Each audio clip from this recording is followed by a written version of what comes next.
फिरौन कहने लगा वमा रब्बुल आलमीन, और रब केड़ा होंदा है? फरमाया ज़मीन व आसमान दा मालिक कोई रब है। काल लिमन हौलहु अला तस्तमिऊन, फिरौन कहने लगा अपने इर्द गिर्द जेड़े मैती चमचे बैठे उन्हें झोली चुक, कहने लगा सुन दो मूसा किहो जी गल्लां कर, और मेरे तो इलावा भी कोई रब हो सकदा? अला तस्तमिऊन, ये कहते सुन दो जी, या मौलवी किहो जी तकरीरां कर, देखो जी असी तो पहली बार सुनी। फिरौन भी कहने लगा मैं तो पहली बार सुनिया रब्बुल आलमीन भी होता।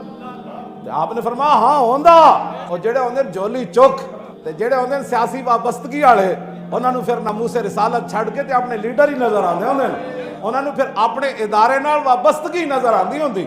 जनाब हारून खड़े मूसा अलैहिस्सलाम ते तूर पहाड़ उत्ते गए, जनाब हारून खड़े ते सामरी सुनहरा सी ते उन्हें जनाब ओ बछड़ा सोने का बना के विच जनाब जिबरील अलैहिस्सलाम दे घोड़ी दी जड़ा तो ओ पैरों की मिट्टी पा दी, वो बड़ा शुरू कर दी, वो बच्चा जिमें बड़ा करता है। जनाब नबी हारून खड़े रह गए, पूरी कौम बछड़े के झूमे।